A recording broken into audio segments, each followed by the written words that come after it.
Hi friends. അപ്പോൾ ഇന്ന് Christmas സെലിബ്രേഷനാണ് കേട്ടോ. അപ്പോൾ രാവിലെ തന്നെ എണീച്ചു. അപ്പോൾ ഗെറ്റ് റെഡി വിത്ത് മീ ഒക്കെ ഉണ്ട് കേട്ടോ. അതിൻ്റെ വീഡിയോ കണ്ടിട്ടുണ്ട്. അപ്പോൾ പെട്ടെന്ന് തന്നെ നമുക്ക് റെഡി ആയാലോ. ക്രിസ്മസ് സെലിബ്രേഷൻ ഫെസ്റ്റ് കോളേജാണ് ഇന്നത്തെ. അപ്പോൾ വ്ളോഗാണ് ഇന്നത്തെ വീഡിയോ. അപ്പോൾ എങ്ങനെയാണ് ലുക്ക് എന്ന് പറയണം. അപ്പോൾ ഞാൻ വെറുതെ എനിക്ക് ടാറ്റ തരുന്ന നമുക്ക് പോയാലോ. അപ്പോൾ ഞാൻ വീടിൻ്റെ പുറത്തെത്തി ഗായ്സ്. അതിന് ശേഷം ഇപ്പോൾ കുന്നംകുളം എത്തി. കുന്നംകുളത്ത് നിന്ന് ചാവക്കാട് ബസ് പിടിച്ചു കോളേജിലേക്ക് എത്തി. ഗേറ്റിൽ നിന്ന് നമ്മൾ എൻ്റർ ആയിരിക്കുന്നു. ഇതാണ് ഞങ്ങളുടെ അവിടുത്തെ ക്രിസ്മസിൻ്റെ പുൽക്കൂട്. ക്ലാസ്സിൻ്റെ അവിടെ എത്തി, പക്ഷേ ക്ലാസ് തുറന്നിട്ടില്ല. പിന്നെ ക്ലാസ് തുറന്നു. അതിനുശേഷം ക്ലാസ് ഞങ്ങൾ പതുക്കെ പതുക്കെ ഒരുക്കങ്ങൾ കിട്ടി. ആ ക്രിസ്മസ് ട്രീ ഞാൻ കിട്ടിയതാണ് ഗൈസ്. അതിനുശേഷം ഞാൻ റെസ്റ്റിൽ കുറച്ച് നേരിട്ടിരുന്നു. പുൽക്കൂട് സെറ്റ് ചെയ്തു, എല്ലാവരും സമ്മാനങ്ങൾ വെച്ചു. അപ്പോൾ ഇതാണ് ഞങ്ങളുടെ ക്രിസ്മസ് ട്രീ. എങ്ങനെയുണ്ട് ഗൈസ്? പതുക്കെ പതുക്കെ എല്ലാ കാര്യങ്ങളും ചെയ്ത് സെറ്റപ്പ് ചെയ്തു. 10 മണിയാകുമ്പോഴത്തേക്കും മോട്ടിവേറ്റ് സെലിബ്രേഷൻ ഉണ്ടായിരുന്നു. അപ്പോൾ എല്ലാവരും ഓഡിറ്റോറിയത്തിലേക്ക് പോയി ഗൈസ്. ഇപ്പോൾ എങ്ങനെ ലുക്ക് എന്ന് പറയണം എല്ലാവരും. കാരണം ഞാൻ കുറേ കഷ്ടപ്പെട്ട് ഈ ലുക്ക് ക്രിയേറ്റ് ചെയ്തത്. സംഭവം എല്ലാവർക്കും ഇഷ്ടപ്പെട്ടു കേട്ടോ ഗൈസ്. അപ്പോൾ അത്യാവശ്യം കുറേ ആൾക്കാരുണ്ടായിരുന്നു. അതിനുണ്ട് കാരണം കുട്ടികളെല്ലാവരും വന്നു. സെലിബ്രേഷന് വരാത്ത കുട്ടികളുണ്ട്. അപ്പോൾ ഞങ്ങൾ സെലിബ്രേഷൻ മുഴുവൻ ഞാൻ എൻ്റെ കൂടെ. അപ്പോൾ ഞാൻ നേരെ ഞങ്ങൾ ഫോട്ടോ എടുക്കാൻ വേണ്ടി പോയി. അപ്പോൾ ഞങ്ങൾ ഫ്രണ്ട്സിനൊക്കെ അന്വേഷിച്ച് നടക്കുകയാണ്. അപ്പോൾ ഇതിൻ്റെ സ്മോൾ വീഡിയോ അല്ല, കുറച്ച് ലാർജാണ്. അപ്പോൾ എല്ലാ ആഘോഷങ്ങളും നമുക്ക് കണ്ടാലോ.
സെലിബ്രേഷൻ കഴിഞ്ഞ് ക്ലാസ്സിലോട്ട് പോവാണ്. ക്ലാസ്സിൽ ഞങ്ങൾക്ക് കേക്ക് മുറി കുറച്ച് ഗിഫ്റ്റൊക്കെ കൊടുക്കാണ്ട് ഇത് ക്രിസ്മസ് ഫ്രണ്ടിനൊക്കെ. അപ്പോൾ ഞങ്ങൾ ഡിപ്പാർട്ട്മെൻറ്റായിട്ട് അടുത്ത പുൽക്കൂട്ടൊക്കെ കാണിച്ചു തന്നു. അപ്പോൾ ഡിപ്പാർട്ട്മെൻറ്റിലൂടെയാണ് ഞങ്ങൾ പോകുന്നത്. കമ്പ്യൂട്ടർ സയൻസ് ആണ് ഡിപ്പാർട്ട്മെൻറ്റ്.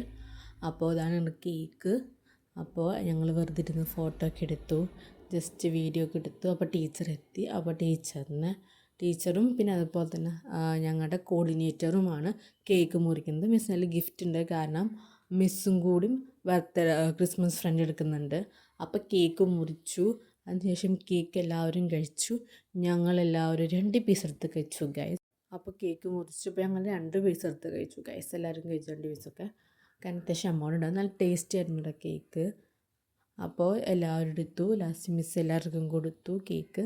നല്ല എൻജോയ്മെൻ്റ് ആയിരുന്നു ക്രിസ്മസ് സെലിബ്രേഷൻ. അത്യാവശ്യം രീതിയിൽ ഞങ്ങൾ എൻ്റർടൈൻമെൻറ്റ് ആഘോഷിച്ച ടൈം അത്യാവശ്യം രീതിയിൽ ജോലി ഉണ്ടായിരുന്നു. എന്നിട്ട് എല്ലാവരും കേക്ക് മുറിച്ചു, കേക്ക് എടുത്തു. ഞാനാണ് വീഡിയോ എടുക്കുന്നത് ഗൈസ്. അപ്പം മിസ്സിന് മനസ്സിലായി ഞാൻ യൂട്യൂബർ എന്നുള്ള കാര്യം ഇന്നാണ്. അതായത് അപ്പോൾ എൻ്റെ കേക്ക് കഴിക്കുന്ന വീഡിയോ ചെറുതായിട്ട് കാണിച്ചു തന്നു. അതിനുശേഷം ഞങ്ങളെല്ലാവരും കൂടി കഴിക്കുന്നു. വന്നതിന് ശേഷം ക്രിസ്മസ് ഫ്രണ്ട് എടുക്കാൻ വേണ്ടിയുള്ള ഒരുക്കങ്ങളായി. ഇതാണ് ആഫ്റ്റർ കേക്കിൻ്റെ റിസൾട്ട്. ഇതാണ് എൻ്റെ ഗിഫ്റ്റ്. അപ്പം മിസ്സിൻ്റെ ക്രിസ്മസ് ഫ്രണ്ടിനെ മിസ് എടുക്കാൻ വേണ്ടി പോവാണ്. അപ്പം മിസ് ഞങ്ങൾക്ക് കുറച്ച് ക്ലൂ ഒക്കെ തന്നിട്ടാണ് ക്രിസ്മസ് ഫ്രണ്ട് എടുക്കാൻ വേണ്ടി പറഞ്ഞത്. അപ്പോൾ മിസ്സിൻ്റെ കയ്യിലുള്ള കുട്ടീനെ കുറിച്ചിട്ടുള്ള കുറച്ച് ഇത് മിസ് പറഞ്ഞു. ഞങ്ങൾ കുറേ കഷ്ടപ്പെട്ടു, കാരണം പ്രത്യേകിച്ച് എല്ലാവരും പാവമായതുകൊണ്ട്. പ്രത്യേകിച്ച് പാവം എന്ന് പറയുമ്പോൾ ഞങ്ങൾക്കൊന്നും മനസ്സിലായില്ല. പക്ഷേ പതുക്കെ ഞങ്ങൾക്ക് മനസ്സിലായി ആരാന്നുള്ള കാര്യം. പിന്നെ ഞങ്ങൾ കണ്ടെത്തി ഗൈസ്. കണ്ടെത്തിയതിന് ശേഷം ഞങ്ങൾ മിസ്സിനോട് പറയുകയും ചെയ്തു. അപ്പോൾ അത് റെഡിയായി ഗൈസ്. അപ്പോൾ ആ കുട്ടീനാണ് കാണിക്കാൻ പോകുന്നത്. മിസ്സ് കുറേ ചോദിച്ചു. ഞങ്ങളാണ് വേറെ പേര് പറഞ്ഞു. ചില ആൾക്കാരുടെ അവരവരുടെ പേര് പറഞ്ഞു. അങ്ങനെയായി ലാസ്റ്റ് ഞങ്ങൾക്ക് അഞ്ജലി ജി പറഞ്ഞ കുട്ടിയായിരുന്നു ഉണ്ടായിരുന്നത്. അപ്പോൾ അവൾക്ക് സമ്മാനം കൊടുത്തു. സമ്മാനം എന്താണെന്ന് ആർക്കറിയില്ല ഗൈസ്, ആർക്കറിയില്ല. അങ്ങനെ ഞങ്ങൾ സമ്മാനം കൊടുത്തു അവൾക്ക്. അതിനുശേഷം ഓരോരുത്തരായിട്ട് അവരവരെ ഫ്രണ്ടിനെ വിളിച്ചിട്ട് അവർക്കുള്ള സമ്മാനങ്ങൾ കൊടുത്തു കേട്ടാ. ചില ആൾക്കാർക്ക് സ്വന്തം ബെസ്റ്റ് ഫ്രണ്ടിനെയാണ് കിട്ടിയിരിക്കുന്നത്. അതൊരു ഭാഗ്യം തന്നെ കേട്ടാ. അപ്പോൾ എനിക്ക് ആരെയും കിട്ടിയെന്നോ എല്ലാവർക്കും ക്യൂരിയോസിറ്റി, എല്ലാവർക്കും ആഗ്രഹം ഉണ്ടായിരുന്നു ഗിഫ്റ്റ് കൊള്ളാൻ. കാരണം അത്യാവശ്യം വലുതായിരുന്നു സാധനം. ബിക്കോസ് വേറെ നല്ല ഫസ്റ്റ് ക്രിസ്മസ് ഫ്രണ്ട് ആകുമ്പോൾ നമ്മൾ അത്യാവശ്യം ഒരു ഇത് കൊടുക്കണം എനിക്ക് തോന്നി. എന്നിട്ട് ഇവൾക്കാണ് എന്നെ കിട്ടിയത് ഗായ്സ്. എനിക്ക് ചെറുതായിരുന്നു, പക്ഷേ എനിക്ക് ഒരുപാട് ഹാപ്പി ആയിട്ടാണ്. കാരണം ഞങ്ങളുടെയൊക്കെ സ്കൂളിലൊക്കെ നമ്മൾ ചെറുതെന്നല്ല കുറച്ച് ആൾക്കാർ കൂടി മാത്രമേ ക്രിസ്മസ് ഫ്രണ്ട് എടുക്കണ്ടായിരുന്നുള്ളൂ. പക്ഷെ ഇപ്പോൾ ആണെങ്കിൽ കോളേജ് മൊത്തം അങ്ങനെ ആകുമ്പോൾ എനിക്ക് ഒരുപാട് സന്തോഷമായി. ഐഫയാണ് അവിടെ കസാരിയിരിക്കുന്നത്, ബിക്കോസ് ഷീസ് ദ കോർഡിനേറ്റേഴ്സ്. അപ്പോൾ എനിക്ക് കിട്ടിയത് അവൾ തന്നെയായിരുന്നു. അപ്പോൾ എനിക്ക് ഐഫനല്ലാണ്ട് വേറെ ആളെ കിട്ടിയത്. അത് നിങ്ങൾ ആലോചിക്കണം അത് ആരെയാണ് കിട്ടിയെന്നുള്ളത്.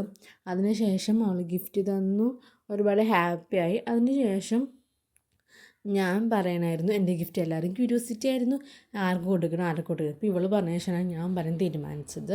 കാരണം എല്ലാവർക്കും ഗിഫ്റ്റ് അതല്ല, എൻ്റെ അടുത്തുള്ള ഗിഫ്റ്റ് ആർക്ക് കൊടുക്കണം എന്ന് വളരെ ക്യൂരിയോസിറ്റി ഞാൻ അവിടെ എത്തായിരുന്നു. കാരണം ബാക്കി എല്ലാവരും കഴിഞ്ഞിട്ട് വേണം എനിക്ക് പറയാം. അപ്പോൾ ക്യൂരിയോസിറ്റി ആയിട്ട് ഞാൻ നിന്ന് ലാസ്റ്റ് ഞാനും ഒരു ക്ലൂ കൊടുത്തിട്ട് വേണമല്ലോ. കാരണം നമ്മൾ ഇത്ര വലിയ ഗിഫ്റ്റ് വെറുതെ കൊടുക്കാൻ പാടില്ലല്ലോ ഗൈസ്. അപ്പോൾ നമ്മൾ കുറച്ചൊരു ക്യൂരിയോസിറ്റി കൊടുക്കണ്ടേ. അപ്പോൾ ഞാൻ വിചാരിച്ചു ചെറിയൊരു ക്ലൂ കൊടുത്തിട്ട് ഞാൻ വിചാരിച്ചു. ഓരോ ക്ലൂ കൊടുത്തില്ല, എല്ലാവരും കണ്ടെത്തി. ബിക്കോസ് എന്നെ ഏറ്റവും കൂടുതൽ ദേഷ്യം പിടിപ്പിച്ച് ഈ ക്ലാസ്സിലത്തെ ഒരു വ്യക്തി മാത്രം. ആ കുട്ടീനാണ് എനിക്ക് കിട്ടിയിരിക്കുന്നത് ക്ലാസ്, നിരഞ്ജന എന്നാണ് അവരുടെ പേര്. അവൾക്ക് കൊടുത്തു. അപ്പോൾ അവൾ ഹാപ്പിയായി. അപ്പോൾ കുഴപ്പമില്ലാത്ത നല്ല പ്രസൻറ്റേഷനൊക്കെ ആയിരുന്നു. അപ്പോൾ ഈ ഗിഫ്റ്റിൽ എന്താണെന്ന് നിങ്ങൾക്ക് കാണണ്ടേ. അപ്പോൾ അതിന് വേണ്ടിയിട്ടാണ് ഷോർട്ട് വീഡിയോ കണ്ടിട്ടുണ്ട്. ഇപ്പോൾ വേണമെങ്കിൽ കണ്ടോ, ഇതാണ് വീഡിയോ. ഒരു കൈച്ചെയിനും അത്തറും മാലയും ഒരു കൈച്ചെയിനും. അതിനുശേഷം ഈ ഗിഫ്റ്റ് ബോക്സിൽ എന്താണെന്നുള്ള കാര്യം ക്യൂരിയോസിറ്റിയോ ഒരു ഹോൾഡറാണ്. അപ്പോൾ ഗിഫ്റ്റൊക്കെ പൊതിഞ്ഞു. അതിനുശേഷം എൻ്റെ ഫ്രണ്ട്സിന് മാത്രമായിട്ട് സെപ്പറേറ്റ് ചെറിയ ചെറിയ ഗിഫ്റ്റ് ആക്കിയിട്ടുണ്ടായിരുന്നു. അത് നിരഞ്ജനയ്ക്കുണ്ടായിരുന്നു. അവരുടെ സ്വഭാവം അനുസരിച്ചിട്ടുള്ള ടോയ്സാണ് ഞാൻ വെച്ചേക്കുന്നത്. അപ്പോൾ ഞാൻ നിരഞ്ജനയ്ക്ക് കാർഡ് കൊടുത്തു കേട്ടോ. കാരണം കാർഡ് ഞാൻ കൊടുത്തിട്ടില്ലായിരുന്നു. അപ്പോൾ സ്മോൾ കാർഡ് കിട്ടി. അപ്പോൾ ഇതാണ് എൻ്റെ ഗിഫ്റ്റ് എന്ന് പറയുന്നത്. ഇതാണ് നിരഞ്ജന. ഞാൻ ജസ്റ്റ് വീഡിയോ ഒക്കെ എടുത്ത് അവൾക്ക് ഒരുപാട് ഇഷ്ടപ്പെട്ടില്ല, എന്നാലും നമ്മൾ എടുക്കും വീഡിയോ. അതിനുശേഷം ഞാൻ ക്ലാസ്സിൽ നിന്ന് പുറത്തേക്ക് ഇറങ്ങാൻ നമുക്ക് നേരെ വീട്ടിലേക്ക് പോകണം. കാരണം വീട്ടിലേക്ക് പോകണമെങ്കിൽ കറങ്ങും വേണം. അപ്പോൾ ലാസ്റ്റ് അല്ല കോളേജ്. അപ്പോൾ കോളേജിന് അവിടെ ജസ്റ്റ് നിങ്ങൾക്ക് അതിനാണ് വീഡിയോ കാണിച്ചിട്ടാണ് ചെയ്യുന്നത്. ലിറ്റിൽ ഫ്ലവർ കോളേജാണ് ഞങ്ങളുടെ കോളേജ് എന്ന് പറയുന്നത്. അറിയാത്തവർക്കറിയാം, ഗുരുവായൂരിലാണ്. അതിനുശേഷം നേരെ നമ്മൾ കുന്നംകുളം എത്തി. ഷോപ്പിൽ കയറി ചെറിയ സാധനങ്ങൾ വാങ്ങിച്ചു, ജസ്റ്റ് പുറത്തേക്ക് ഇറങ്ങി. അതിനുശേഷം വീട്ടിലേക്ക് പോകാനായി വീടെത്തിയ ശേഷം ഞാൻ ഒരുപാട് ടയേർഡായി ഗായ്സ്. അപ്പോൾ നേരെ ബെഡിലേക്ക് കിടന്നു. അപ്പോൾ ഇതാണ് എൻ്റെ സ്മോൾ വീഡിയോ എങ്ങനെ ഇടുന്നത് എല്ലാം പറഞ്ഞു. ഇപ്പോൾ ഇതാണ് എൻ്റെ class photo. Tata bye bye.